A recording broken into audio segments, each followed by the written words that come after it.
Every legend begins with a spark, a moment of realization that flickers in the quiet corners of an ordinary life. For Tashi, that moment lived inside the soft blue glow of an old television set. At 8 years old, while others were playing in the streets, he sat motionless, eyes wide as he watched giants collide in an octagon made of steel and dreams. To the world, it was just a sport, but to him, it was a language he already seemed to speak. He would stand in the shadows of his bedroom, his small hands balled into fists, mimicking the movements of his heroes. He did not see the pain, the blood, or the exhaustion yet. He only saw the glory of standing tall when everyone else had fallen. The narration of his life had begun in those silent hours, a whisper of a promise he made to himself before he even knew what sacrifice meant. He watched the championship belts catch the light, unaware that the path to such a prize is paved with the very things most people spend their lives avoiding. This was the birth of an obsession, a dream that would soon grow too large for a small room to contain, forcing him to step out into a world that would test every fiber of his being. He was just a boy then, playing at war, but the heart of a lion was already starting to beat beneath his chest. The transition from imagination to reality is often a violent awakening. When Tashi first stepped through the doors of the local MMA gym as a teenager, the smell of stale sweat and leather hit him like a physical blow. There was no music, no flashing lights, and no cheering crowds. Instead, there was only the rhythmic sound of heavy bags being struck and the heavy breathing of men who knew a truth Tashi was about to learn. Dreams are cheap, but execution is expensive. He was gangly, uncoordinated, and his lungs burned within minutes of his first warm-up. He watched the veterans with a mixture of awe and intimidation, realizing for the first time how wide the gap was between a fan and a fighter. Every time he tried to throw a kick, he lost his balance. Every time he tried to grapple, he was crushed under the weight of superior technique. He went home with bruises he had to hide from his mother and an ache in his bones that never seemed to leave. The posters of UFC champions on the gym walls felt like they were mocking him, distant and untouchable. But in that struggle, a choice was made. Most would have looked at their purple shins and gasping breath and decided that the price was too high. Tashi simply looked at the clock, calculated how much time he had before the next session, and prepared to do it all over again. He was learning that the octagon is not just a place where you fight others, but the place where you first have to survive yourself. Consistency is a quiet, boring virtue, yet it is the only thing that separates the dreamer from the doer. For years, Tashi's life was reduced to a singular, repetitive cycle. He became a ghost to his friends, a shadow that disappeared into the gym before the sun rose and returned long after it set. The early morning road work became his sanctuary, the pavement beneath his feet recording every mile of his transformation. His body, once soft and uncertain, began to harden into a weapon of lean muscle and scarred tissue.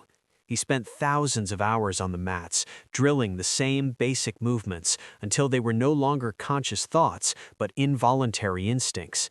He learned that wrestling was about leverage and will, that striking was about timing and breath, and that jiu-jitsu was about finding comfort in the most uncomfortable positions imaginable. He was dominated in sparring by more experienced fighters, and he welcomed it. Each defeat was a lesson, each submission a reminder of a hole in his defense that needed to be filled. The narration of his progress was written in the sweat that pooled on the canvas every afternoon. He wasn't chasing a belt anymore. He was chasing a version of himself that was better than the day before. The fatigue was a constant companion, a heavy cloak he wore every day, but he learned to move with it, to breathe through it, and eventually to thrive in spite of it. He was no longer just a boy who liked to watch fights. He was becoming a man that other people would soon have to fear. Success is rarely a straight line, and for Tashi, the climb was interrupted by a fall that nearly broke his spirit. He had built a respectable amateur record, winning with heart and raw talent, but the step up in competition revealed the fragility of his momentum.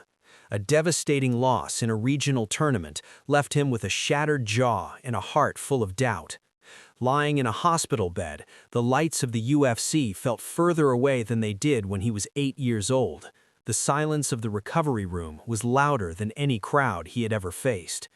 He watched his peers move forward while he was stuck in physical therapy, his jaw wired shut, unable to even speak of his ambitions.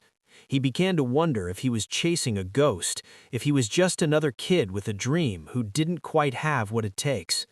The mental battle was far more brutal than any cage fight. Every time he closed his eyes, he saw the strike that finished him, feeling the cold floor against his back. It would have been easy to quit, to take a normal job and leave the fighting to others. But true identity is forged in the darkness of the valley, not on the sun-soaked peak. During those months of forced reflection, Tashi realized that he didn't fight because he wanted to be famous. He fought because it was the only way he knew how to be whole. He returned to the gym, not with a roar, but with a quiet, terrifying focus. He reinvented his style, patched his weaknesses, and began a streak of professional finishes that caught the attention of the world. Then, one Tuesday afternoon, the phone finally rang with a 3-letter invitation that changed everything. The UFC. The world becomes much larger and much smaller all at once when you finally arrive at your destination. Walking into a UFC arena for the first time is a sensory assault. The air is electric, thick with the smell of expensive cologne, popcorn, and the underlying metallic scent of impending violence. Tashi stood in the tunnel, listening to the roar of a crowd that didn't know his name yet. When he stepped into the cage for his debut, the scale of it all finally hit him.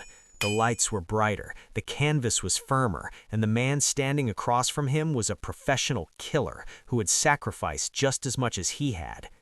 That first fight was a baptism by fire. Every mistake was punished with clinical precision. Tashi had to dig deeper than he ever had in the local circuits, finding a reservoir of endurance he didn't know existed. He won, but the victory wasn't clean. It was a gritty, bloody testament to his resolve. Over the next 2 years, he climbed the ladder, fight by grueling fight. The competition grew stiffer, the tactics more refined. He was no longer the underdog, he was a contender. He studied tape for hours, analyzed every heartbeat of his opponents, and transformed himself into a master of all disciplines. His name began to appear in the rankings, a slow and steady ascent that commanded respect. He learned that in the UFC, you don't just win fights, you win positions, and every inch of progress is earned with a piece of your soul. He was a student of the game, a predator in the cage, and a professional outside of it. The boy who watched the TV was gone, replaced by a man who was now on the screen himself. There is a specific kind of silence that exists in a locker room before a title fight. It is the silence of a man who has no more questions left to answer. Tashi sat in the back, his hands being wrapped with surgical precision, his mind a calm lake before a storm. This was for the gold. This was for the 8-year-old boy in the blue light. The walk to the octagon was a blur of cheering faces and pounding music, but Tashi saw only the cage door. The fight itself was a symphony of violence and strategy, 5 rounds of hell where every second felt like a lifetime. There were moments when he was hurt, moments when his vision blurred and his legs turned to lead, but he refused to falter. In the 4th round, he saw the opening he had been training for since he was a teenager. It wasn't luck, it was the accumulation of every morning run and every sparring session. With a perfect sequence of technique and power, he seized the moment. When the referee stepped in and the hand of his opponent was dropped, a wave of pure emotion crashed over him. The announcer's voice boomed his name, followed by the words he had dreamed of. And new. The belt was placed around his waist, heavy and cold against his skin, a physical weight representing every drop of blood he had shed. He dropped to his knees, not in defeat, but in gratitude. He had climbed the mountain, and for a fleeting moment, the view was everything he had hoped it would be. Years have a way of softening the edges of a fighter, but the fire inside never truly goes out. Tashi now walks through a gym of his own, the belt hanging in a glass case as a reminder of a different life. He is older now, his movements slower, his face a map of the battles he fought and won. He watches a young boy in the corner of the room, throwing awkward punches at a heavy bag that is much too big for him. He sees the same wide-eyed wonder, the same hunger that once consumed his own youth. Tashi approaches him, placing a scarred hand on the boy's shoulder to adjust his stance. He realizes now that the belt was never really the goal. It was just the North Star that guided him through the wilderness. The true victory was the discipline he gained, the friendships he forged in the heat of battle, and the man he became through the process of losing and finding himself again. Success isn't about owning a piece of gold, it's about what you give back to the world once you've proven what you're worth. The narration of his life had come full circle. He was no longer the one fighting for glory.